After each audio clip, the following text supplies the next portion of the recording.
A Texas Bluebonnet Award nominee, The Storyteller by Evan Turk.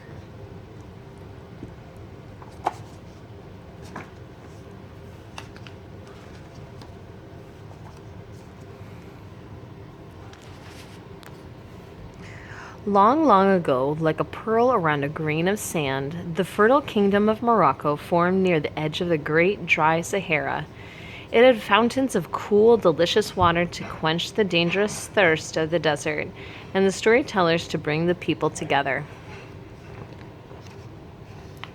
But as the kingdom grew and life became easier, the people forgot their fear of the desert.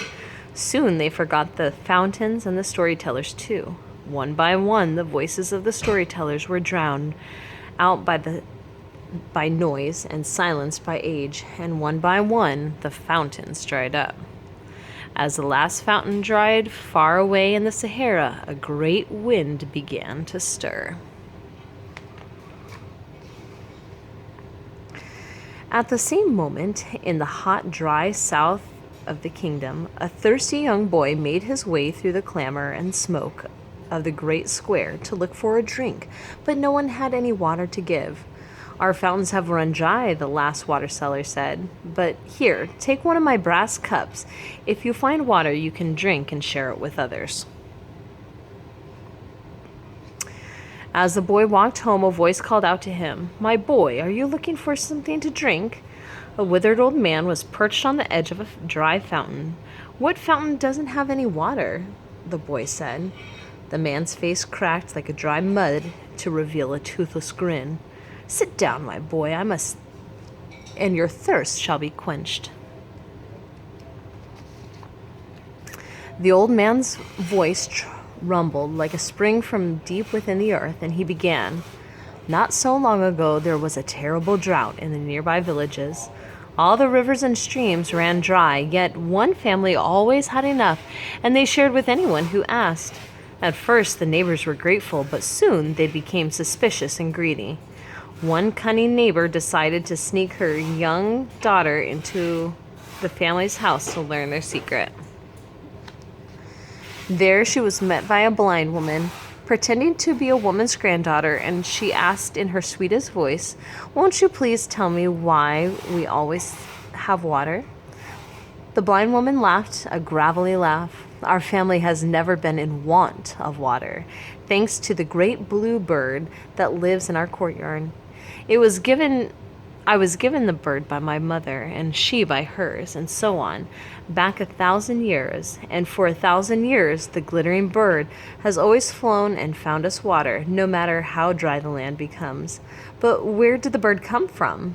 The blind woman smiled and replied, "Ah, well, that's a story for another day." As the old man uttered these words, the boy discovered that his brass cup was full of cool water. He gasped and looked up at the storyteller. "But what about the bird?" he asked. "Come back tomorrow, and I shall tell you a story of the glorious blue water bird." The boy gulped down his water and rushed home. Far away in the Sahara, the wind swirled into an enormous sandstorm.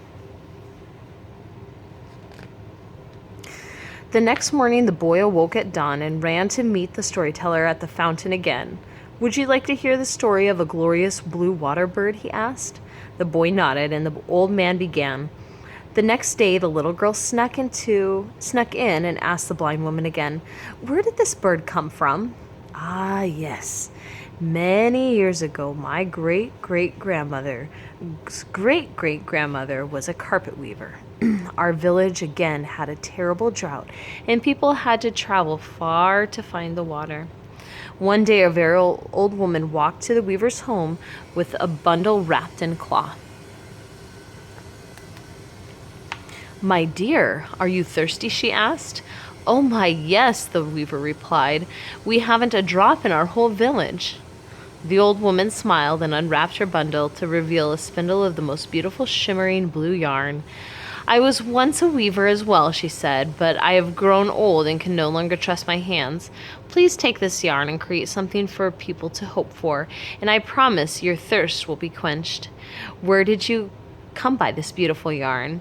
The old woman chuckled and replied, "Ah, well, that's a story for another day. Then she left. The old man smiled again, and the boy's brass cup was full of beautiful clear water. "But what about the yarn?" the boy asked. "Come back tomorrow, and I shall tell you the story of the miraculous yarn." So the boy drank his cup and headed home. Not so far away, in the Sahara, the sandstorm gathered and grew and blocked out the sun. The boy came back the next day, eager to hear the rest of the story. The storyteller cleared his throat and his voice poured out. The next day, the old woman returned to the weaver's home to find her struggling with the yarn. "I don't know how to begin," the weaver said. "It is as if my mind unravels in front of the loom." "Ah, yes," the old woman. "You must first find hope for yourself before you can weave it for others. Let me tell you the story of the miraculous yarn. When I was young and beautiful, I was a princess and was to marry a prince. I did not love him, and so the night before my wedding, I escaped into the desert with only a camel in my life. I wandered across the dunes for so long that I could no longer count the days. I thought myself near dead until there appeared what I thought must surely be a mirage. There in a deep valley was a loom and an enormous pile of yarn with every color. I collapsed in the sand and wept in despair, yet as I stared at the yarn, I noticed a blue glimmer and began to hope. I picked up the end of the sparkling yarn you see before you and began to weave it into the carpet of shimmering blue. Within hours, I had woven the finest carpet in the land. I laid it out into the center of the valley and fell asleep. When I awoke, the carpet had turned into a beautiful, clear pool, and I drank until I could not take any more. Renewed, I sat in front of the loom and began to weave again. Clay red for a house to keep me safe from the sand and wind, emerald green for a grove of palm trees to give me shade, bright gold and copper for juicy dates to satisfy my hunger. I kept weaving until I had birthed an entire kingdom. When I was finished, the only yarn that was left in the spindle was blue, which never seemed to run out. With tears in her eyes, the carpet weaver smiled at the old woman. She gathered the women of her family together, and in a flurry they began tying knots one by one. The yarn came alive in their fingers, and soon a glorious bird awakened and emerged from the loom. It burst out of the door with the buoyant cry and disappeared into the sky.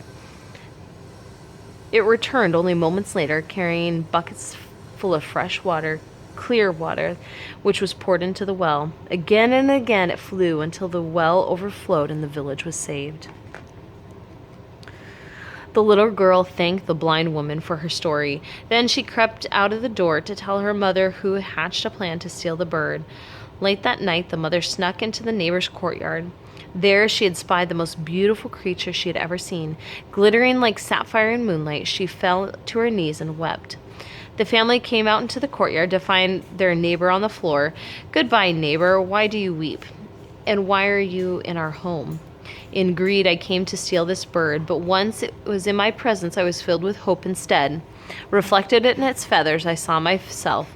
The family brought her inside, and they shared a pot of sweet tea and fresh mint as she dried her eyes. No one ever tried to steal the bird again, and the village never again went without water. With this, the old man finished, and the boy's brass cup overflowed with water. The boy sipped from it and poured the rest into the fountain. At that very moment, the sandstorm arrived at the gate to the city in the form of what was an enormous djinn. His voice boomed across the trembling walls. "I am the desert, and now that your fountains are gone, I shall destroy your city at sundown and make you part of the desert again." The boy and the storyteller smiled at each other, and the boy ran to the gate. "O mighty Sahara, before you destroy us, let me tell you a tale, and perhaps you will reconsider," he shouted to the wind. "I have made up my mind, but you may continue, and I will destroy your city at sundown." And so the boy began to tell the tale of the endless drought. The djinn was intrigued and failed to notice the sun was setting. "But what about the bird?" he had asked when the boy was finished. It was nearly dark now, and the small circle of people had formed. "Ah, well, that is a story for another day." The boy replied, "If you spare our city tonight, tomorrow I will tell you the tale of the glorious blue water bird." The djinn agreed and faded into the desert for the night. The next afternoon, the boy brought together all the water sellers from the square and asked them to give brass cups to anyone who would come to listen. The djinn arrived at the gate and said, "Tell me your tale, and I will destroy your city at sundown." The boy began again the tale. As he did, more and more people crowded around. Each one was given a brass cup. The djinn again failed to notice that the sun was setting, and the boy told his story. By the end, the sun had been down for some time. The crowd gasped to see their cups full of water. "But what about the yarn?" the djinn asked. "Ah, well, that's a story for another day," the boy said. "If you spare our city tonight, tomorrow I will tell you the story of the miraculous yarn." The djinn yawned, I agreed, and disappeared back into the desert. The boy then had everyone pour their water into the fountains. The next day, the entire city circled around to the boy to hear the tale, and soon the djinn arrived as well. "Tell me your tale, and then I will destroy your city at sundown." The boy began. As his voice rose, the great square fell silent. The audience began pouring their cups of water into the fountains, and by the end, the tail of the fountain were gurgling again. The djinn was also entranced that he didn't notice any of this. "What clever stories, my boy, but alas, I must destroy your city now." But when the sandstorm began to push against the walls, water began to gush from every fountain. The djinn found himself hopelessly overpowered. With one final roar from the crowd, the djinn fell back into defeat. At last, he retreated farther and farther until he was deep into the dunes of the Sahara. And that, said the storyteller, is the story of how not long ago a young boy saved Morocco from the desert. But what happened to the boy? Asked a small girl in the audience. "Ah, well," he said with a wink, "that is a story for another day."